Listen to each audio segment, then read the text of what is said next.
Hello everyone, how are you doing? This is MD Tech here with another quick tutorial. In today's tutorial, I'm going to show you guys how to hopefully resolve if you're getting an issue when you're using your Microsoft Office product and you're getting an error that says this modification is not allowed because this section is locked.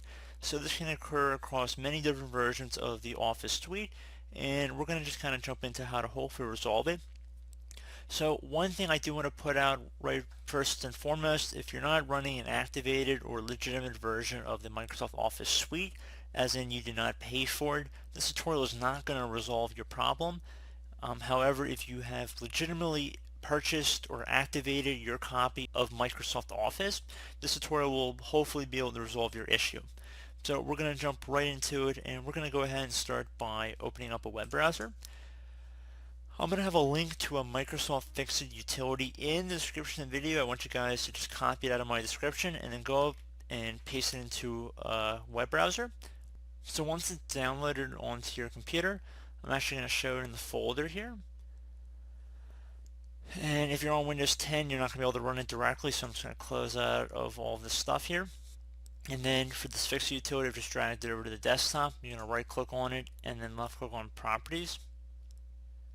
Let's go on the Compatibility tab, and underneath Compatibility Mode you want to check mark where it says Run the Program in Compatibility Mode 4, and then inside the drop down here just select Previous Version of Windows and left click on Apply and OK. Once you've done that, double click on the file, make sure its publisher is set to Microsoft Corporation, and then left click on Run.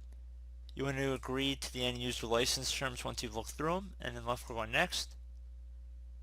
Please keep in mind if you're on Windows 7 or Windows 8, you didn't actually have to do that compatibility thing. You could just run the file normally. However, since we're on Windows 10, the Fixit utilities just generally will not work immediately. So this is just a simple little workaround for you guys.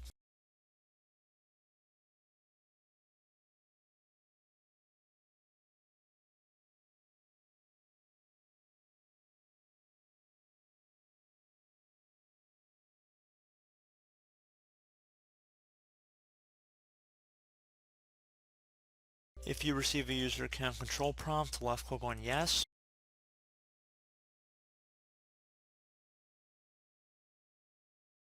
So it should say it's in process once it's done, left click on Close.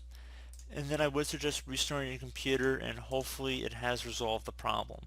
So as always, thank you guys for watching this brief tutorial. I hope I was able to help you out, and I do look forward to catching you all in the next tutorial. Goodbye.